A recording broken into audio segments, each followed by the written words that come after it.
हम पुकार पुकार के बोल रहे हैं सर, आदमी लोग सुन रहे नहीं है। ये तो जादू वाला तेल नहीं है, ये 108 जड़ी बूटी का तेल रहता है। ये तस्वीरें दिल दहला देने वाली है, ये तस्वीरें रूह कांपने वाली है। इन तस्वीरों को देख किसी का भी दिल झकझोर जाएगा, क्योंकि ये तस्वीरें उस कुदरत की तबाही की है जिसने 126 लोगों की जिंदगी को खत्म कर दिया। ये मंजर भूकंप के झटके का है जिसने कई परिवारों को उजाड़ कर रख दिया, अपनों को अपनों से दूर कर दिया। दुनिया के कई देशों में आए भूकंप के झटकों से लोग बुरी तरह से हिल गए हैं। ये झटके नेपाल, तिब्बत, भारत, चीन समेत कई देशों में महसूस किए गए। सबसे ज्यादा असर तिब्बत में देखा गया, जहां भूकंप की वजह से 126 लोगों की जान चली गई। भूकंप के कारण पड़ोसी देशों में भी इमारतें हिल गई, लेकिन इन देशों में किसी की मौत की खबर नहीं है। भूकंप के बाद की तबाही की भयावह तस्वीरें भी सामने आई है। आपको बता दें कि हिमालय की उत्तरी तलहटी में स्थित चीन के तिब्बत स्वायत्त क्षेत्र के पवित्र शहर सिगास्ते के पास मंगलवार सुबह 6.8 तीव्रता का भूकंप आया। इसका केंद्र डिंगरी काउंटी था, जो माउंट एवरेस्ट क्षेत्र का उत्तरी द्वार माना जाता है। इसकी गहराई 10 किलोमीटर थी। हालांकि अमेरिकी भूवैज्ञानिक सेवा ने इसकी तीव्रता 7.1 बताई है। भूकंप के कारण कम से कम 126 लोगों की मौत हो गई और 188 अन्य घायल हो गए। पड़ोसी देश नेपाल, भूटान और भारत में भूकंप से इमारतें हिल गई है, लेकिन इन देशों में किसी की मौत की खबर नहीं है। लेकिन तिब्बत में इस कदर धरती डोली कि 120 से ज्यादा जिंदगियां काल के काल में समा गई और लोगों की मौत हो गई।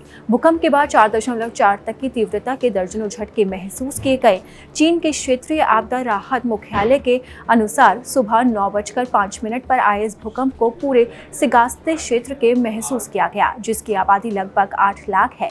इस क्षेत्र का प्रशासन सिगास्ते शहर द्वारा किया जाता है, जो तिब्बती बौद्ध धर्म के सबसे महत्वपूर्ण व्यक्तियों में से एक पेंचन लामा का स्थान है। भूकंप के केंद्र के 20 किलोमीटर के अंदर 3 टाउनशिप और 27 गांव हैं, जिनकी कुल आबादी लगभग 6,900 है। इनमें 1,000 से ज्यादा घर क्षतिग्रस्त हो गए।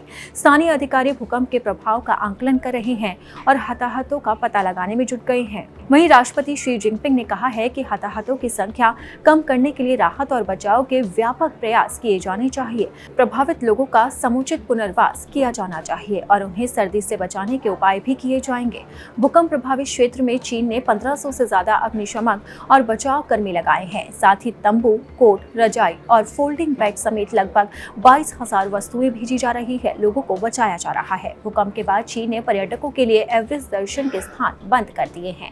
नेपाल पर्यटन विभाग के अधिकारी लीलाधर अवस्थी ने बताया है कि नेपाल में सर्दियों का मौसम पर्वतारोहियों में लोकप्रिय नहीं है, लिहाजा एक जर्मन पर्वतारोही ने माउंट एवरेस्ट पर चढ़ने का परमिट लिया था, लेकिन वो शिखर पर नहीं पहुंच पाने के कारण पहले ही बेस कैंप छोड़ चुके थे। वहीं नेपाल के राष्ट्रीय आपदा जोखिम न्यूनीकरण और प्रबंधन प्राधिकरण ने कहा है कि तिब्बत की सीमा से लगे 7 पहाड़ी जिलों में झटके महसूस किए गए थे।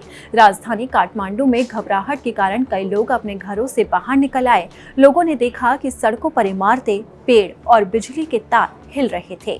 भारत और भूटान के अधिकारियों ने किसी भी नुकसान या फिर संपत्ति के नुकसान की कोई रिपोर्ट दर्ज नहीं की है। सबसे ज्यादा नुकसान तिब्बत में हुआ है, जहां कई लोगों की मौत भी हो गई।